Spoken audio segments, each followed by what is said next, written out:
Time management seems to be everyone's gripe at one time or another, where we're feeling overwhelmed, that we don't know what to do first. Everything's important and everyone's screaming at us for our time. We feel that we've been chasing our tail, but we haven't really accomplished much, yet we feel exhausted.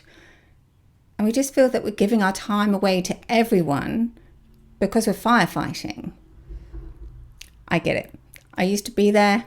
My clients used to be there. And occasionally we tend to go back there. But it's okay. I've got you. In this episode, I'm going to share with you some tools and some tips that I use, and also I get my clients to use. One, to clear out that fog in our mind of just all the thoughts racing around, and also how to get some of your time back so you feel that you are accomplishing something. And I may give you a little tip on how to stop the firefighting as well.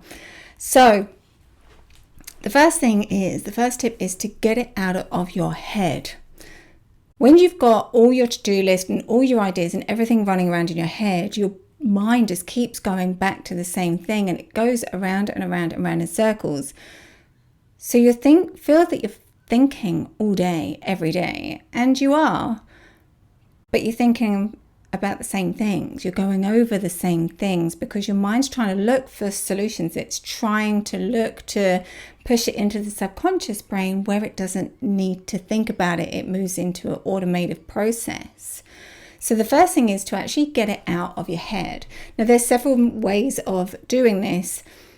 If you're looking at a strategy, for instance, if you're working out how, or trying to work out how to do something, what I like doing is spider diagrams, and I get all my colors out for this because I'm very visual and I love colors, and it helps keep that momentum and that creativity going.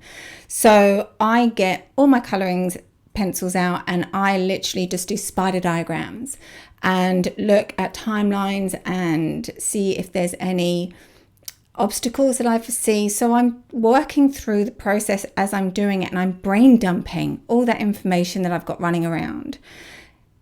And then if it's to do, like I've got lots of things to do, I do it slightly different. Again, I do a brain dump, but I do a list of everything that I need to do. But I don't just write it on a piece of paper one after the other, because that can feel really overwhelming as well. And you never really know what to do next. I actually use a quadrant, and I start looking, when I'm writing my to-do list down, I grade it. I grade the task. And the quadrant is from left to right. So if you draw a square and then divide it into 4 on a piece of paper, take up the whole piece of paper, and on the bottom left you put low, on the bottom right you put high, and then on the top left you put high, and on the bottom you can put priority, and on the left you can put important.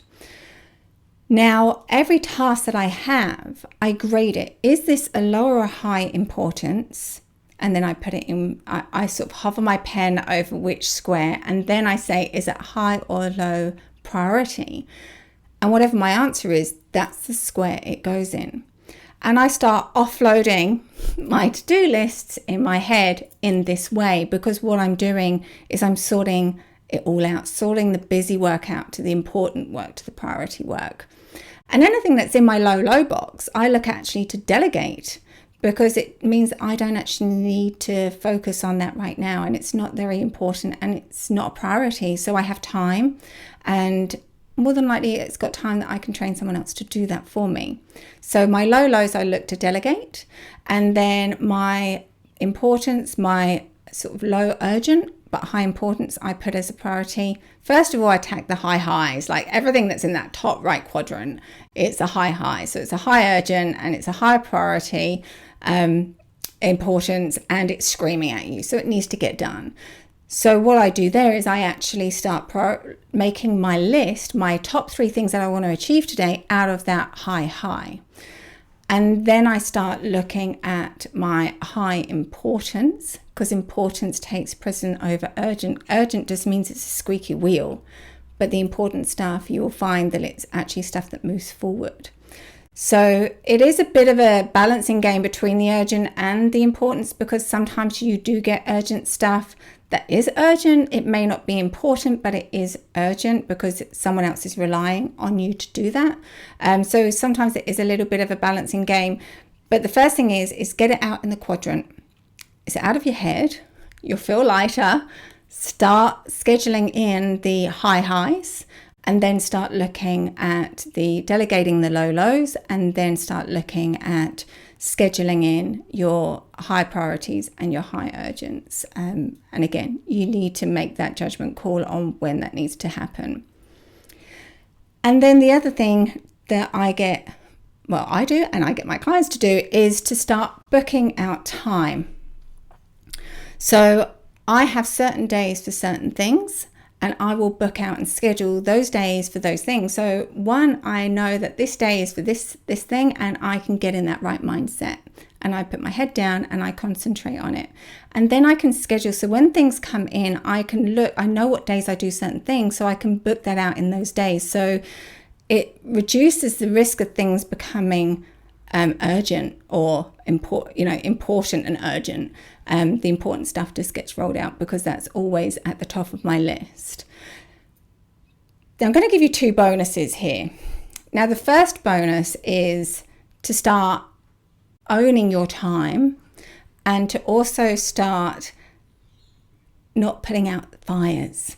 And you know, those fires that come up and you're like, you really could have done that by yourself. You really didn't need to talk to me and take up 10 minutes and disturb what I was doing. Or, you know, those situations where people just come in and just start talking to you, and you're in the middle of something and you're like, can you not see him in the middle of something? So a good tip here, and you've got to be consistent, because what we do is we're training people on how to behave towards us.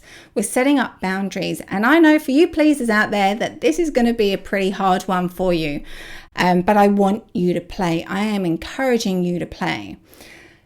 And when people come up to you, you can have, and I get them to say a sentence. Is this an urgent right now problem, or can it wait till X? So you know, if you've scheduled out your day, you know when you've got some time spare. So you can say, is this a right now urgent problem, or can that wait till this afternoon, or can that wait till tomorrow? Can you send me a meeting invite and I can then spend 100% focus on this with you? Is that okay? So I want you to try that. Have it, whether you write it on your desk or whatever, or if you catch yourself and you've just said yes, you can just go back to them and just say, sorry, is this a right now urgent problem, or can it wait till later? Can it wait till tomorrow? And schedule it in, because you want them to start thinking about, when they're coming to you, is this a right now urgent problem? Because you're going to start, because you're asking that same question over and over again, they're going to ask it for themselves before they approach you. So it's going to start reducing the amounts of times that people come up to you and interrupt you, because they're going to say, no, this isn't. Oh, they're going to ask me to book in a time, or they're going to ask me to email them. So you're training them on how to interact and communicate with you. And then what I actually want you to do is start booking out time in your diary. Book it out. You know, put 10 minutes for checking your emails, then close off your notifications, check it again in the afternoon. Be regimented about it, because all these notifications, when we're trying to multitask and when we get interrupted, our brain gets exhausted so quickly. So what we want to do is we want to try and keep in that same thought process, that same mindset, so that we don't get as exhausted and we have stamina, mental stamina throughout the day to perform at our highest.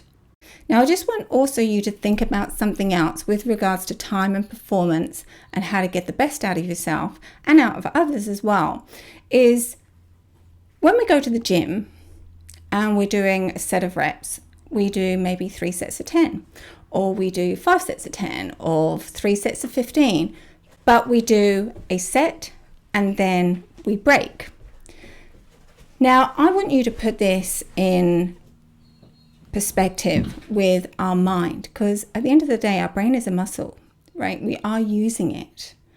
Now, if I said to you, right, I want you to go to that apparatus and I want you to knock out 35 reps straight, No break, just 35.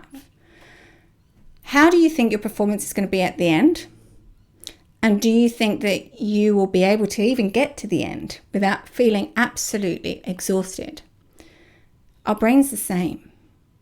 If we constantly work without giving it time to recover, giving it time to breathe, we become mentally exhausted by the end of the day. And when we talk about breaks and reps with regards to our mental capacity in our brain, there will be sweet spots that you know that you work. Like, for instance, I work about an hour and 15 at my high performance, and I can then have little breaks throughout the day, and I am as high performing towards the end of the day as what I am in the beginning of the day. If I start going over that, I start feeling that I get a little bit more exhausted. Now, these breaks can literally be, you get up, you go and get a glass of water, you go outside breathing some fresh air. It's literally a 2-3 minute break. That's all it is. It isn't you going off for 15 minutes, going for smoko every hour. It's not that at all. It's a matter of just getting away and just breathing, centering, and coming back again. You're still in that mindset. You're still knowing what you're doing. You're still focusing on whatever that is that you're doing. But what you're doing is you're just giving yourself a breather to then go back again. So it's like that break in between the reps. So give that a go.